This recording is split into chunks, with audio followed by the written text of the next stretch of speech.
It's easy. Speak easy, baby. Keeping on track with the NFL and Detroit teams.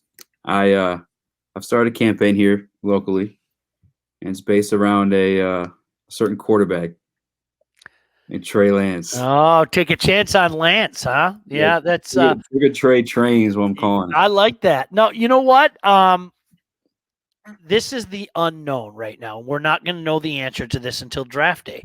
What does Brad Holmes, what does his scouting staff, what does Dan Campbell really think of Trey Lance? We don't know. I have no idea.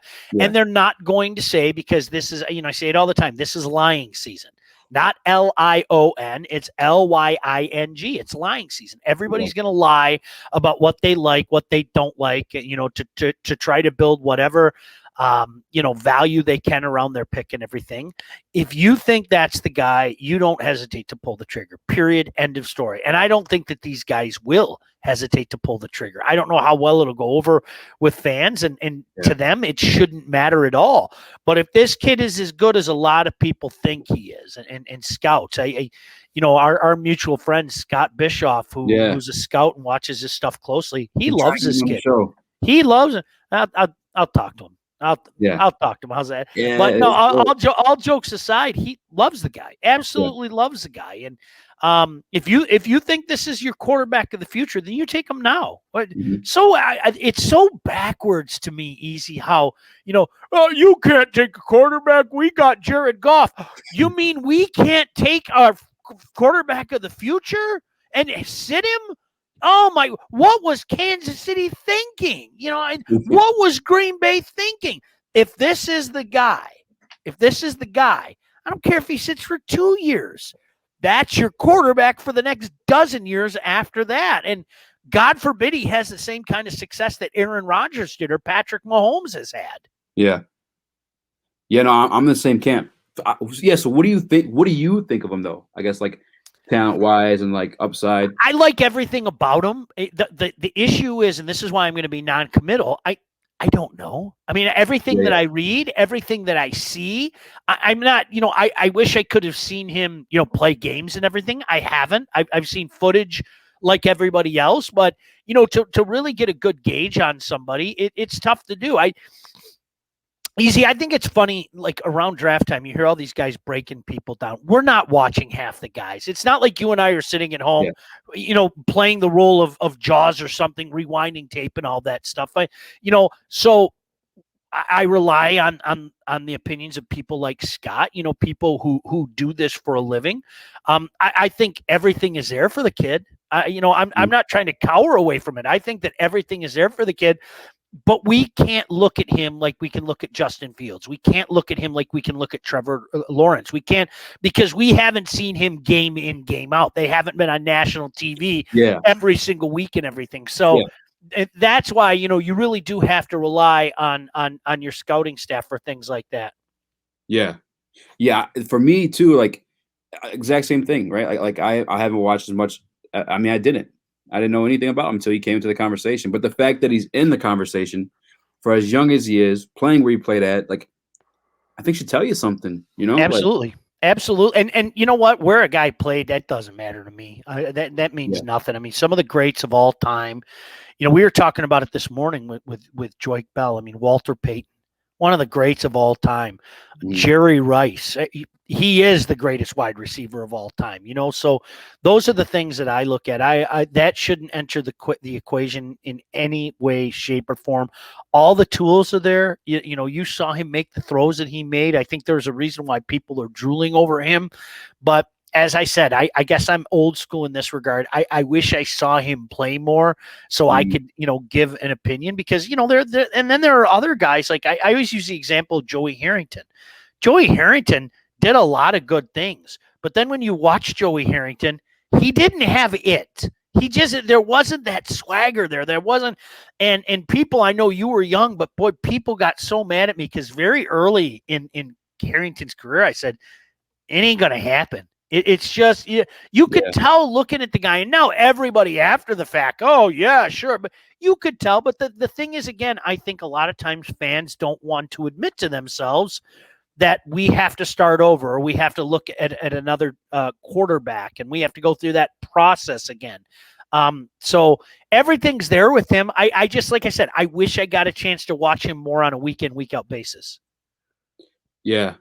Yeah. For me, the thing that I like, this is why I'm so high on him, is one, I just do a lot of drugs. No, I'm just kidding. He can run. All right, this is where I'm at. Jared Goff, to me, in my opinion, in all due respect, I'm not a professional athlete or anything close to it, but like I think he's kind of just like a guy, like a system guy. He's nothing special. I couldn't tell you like what his best attribute is, right? With Trey Lance, you have a guy who can run. We know that for sure, right? He's got speed. We've been told he has the best arm in the draft. Like, so you have those attributes. If you're able to sit him and you grace him his playing, it's not like he's a rookie in a situation where he has to start right away. You can make him a system guy, like limit him to do what you want to do and not do any crazy shit while also having these attributes in him. You know what I'm saying? It's like, I don't know, in my opinion, like worst case scenario, he's fucking Jared Goff, but who can run, you know? Yeah, and I think that's one thing to me, Eazy, that has changed over the years, and I think people are being what's the word I'm looking for? They're being smarter about things. I mean, there are quarterbacks in the last few years, and when you talk to Scott, you can ask him. I was saying about Lamar Jackson when he was coming out of college. I was like, what am I missing? What am I missing? Why is this guy not even being talked about near the top of the quarterback list? And why are people even going as far as to say, well, I don't think he translates as a quarterback at the next level? I just think that's short-sighted. I really do. And, you had a lot of people say that about a few quarterbacks in recent years. And I think what needs to happen is you need to see these guys come in and start to have some incredible success. And that's how you change. That's how you change hearts and minds. I mean, all jokes aside, that's exactly how you change hearts and minds. So that's what's going on right now with a lot of these situations with, a lot of these quarterbacks is you're seeing guys, go out there and kind of disprove all those things that people used to base it on. I'm with you. Look, the game has changed so much, and one of the ways it's changed is your quarterback's got to do some things in the pocket, man. I mean, it's just that simple. And, could this guy be one of those guys now today that we talk about in a few years from now? Heck yeah. All the tools are there. All the tools are there. Yeah. Yeah. For me too, the thing with like the scrambling ability is just, I like that. Like you said, do some things in the pocket, like just extend the play, create some opportunity for your receivers to be athletes.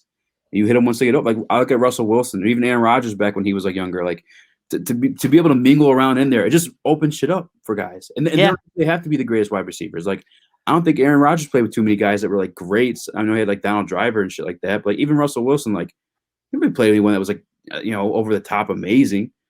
He's kind of well. There's another guy you just mentioned, Russell Wilson. Anybody that watched that guy his last year at Wisconsin.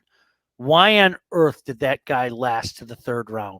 What am I missing? And unfortunately, people they look at those measurables. Wow, he's not the tallest guy on earth, and I don't know if his skill set translates. That's a guy that just made plays wherever he was on the field. I mean, he was really tremendous after he left, NC State and everything. So, I think that's the most important thing is my man making some plays, the things that people want to detract from. It's head scratcher to me, dude. There's no other way to say it. Yeah, I'm pumped, man. The other thing too, I have like this philosophy with like the contracts, mainly like especially the quarterback contract, because that's like the highest paid one at times. But like you have this guy, you're able to sit him for those 2 years. When he comes up, you have those 2 years where he's in a rookie deal. Then you can sprinkle in some free agents, some sexy splash names to take you over the top. I don't know, man. You get it. People don't get it. They don't. Yeah. I mean, it's crazy how that works out. That people don't get that, and that's how you build. And I mean, heck, dude, you're around the station. I have people arguing with me all the time. I don't know why you're so down on Goff. I'm not down on Goff. He's not the quarterback of the future. Like, stop it. That's not the franchise guy here in Detroit.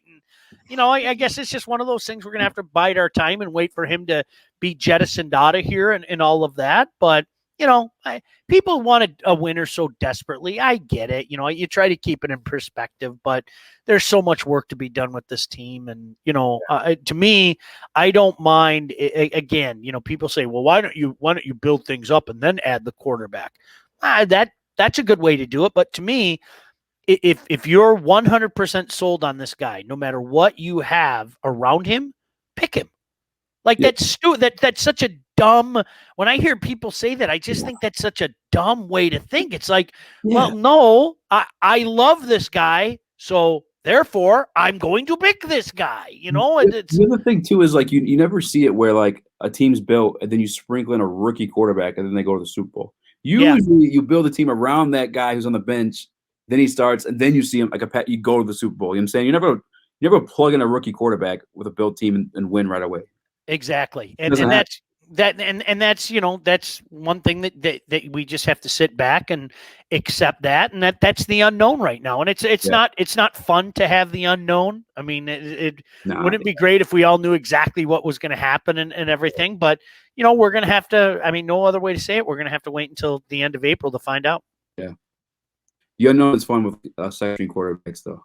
Oh, it is. Absolutely. And it's hey, heck, we're not that far removed from people trying to deny that the quarterback wasn't the most important position on the field. I mean, the NFL has changed so much. I say this all the time, and it's, maybe this would resonate more with somebody from your generation. Even watch a game in the early 90s, the game was so much different. I mean, it was so much different. And, everything's about, I think Tony Dungy said it best a few years back. I was watching one of the NBC broadcasts, and, he said something along the lines, I'm paraphrasing, but he said, the NFL today is, what can my quarterback do to you? And how much pressure can you put on their quarterback? And I was like, yeah. That's the NFL today. I mean, really, now that doesn't mean that other things aren't important, of course, but the most important thing is how can your quarterback exploit them and how can you get to their quarterback? I mean, that's the league today. Yeah, I agree. I mean, this Super Bowl was like a perfect example of that, Yep. After Patrick Mahomes, so the times people want to like, deride Tom Brady, the times he lost were, the team's defensive ends were getting to him. Yeah, I think that second loss to the Giants, I mean, just that everybody got healthy on that defensive line, and they just made his life miserable. They made his life absolutely miserable. So, you're right. I mean, you see it time and time again, and hindsight is always 20/20. We all should have seen it coming with the injuries on the Chiefs' offensive line. We should have seen it coming. We didn't. I didn't. I still thought the Chiefs were going to win. I really did. But Tampa showed how important it is to have that advantage in the trenches, to be sure. 1,000%. Yes, that's for me, draft wise. Those are two things I think are franchise changes: quarterback or a elite pass rusher like a Chase Young or guys of that caliber. Yeah, you know what, and again, I like what the Lions have on the offensive line right now. I do, because I think you got a damn good player in Decker. Love Frank Ragnow. He might be the best center in the game. I think you have an emerging stud. I really do in Jonah Jackson. Mm-hmm. So there are pieces there. Now let's do something about the defensive line. I thought the mix was there. I'll tell you another guy, Deshaun Hand. I thought his rookie season, I said, sky's the limit for this guy. And great guy. Deshaun Hand is just a great dude. And I literally thought to myself, all right, this guy's going to become a fan favorite and the motor and everything. And, another what might have been. So he had some injury issues too, though, right? Yeah, that's exactly it. Just couldn't stay on the field. Yeah. Because if I'm not mistaken, he was injured being drafted. And that's why he went late. Yep. Alabama, and then Yep. Couldn't stay. He looked so good his rookie year, though. I mean, engaging personality, funny guy, and I thought, oh, this guy could be a fan favorite, and it just never happened. Yeah. Shout out to everybody in the chat.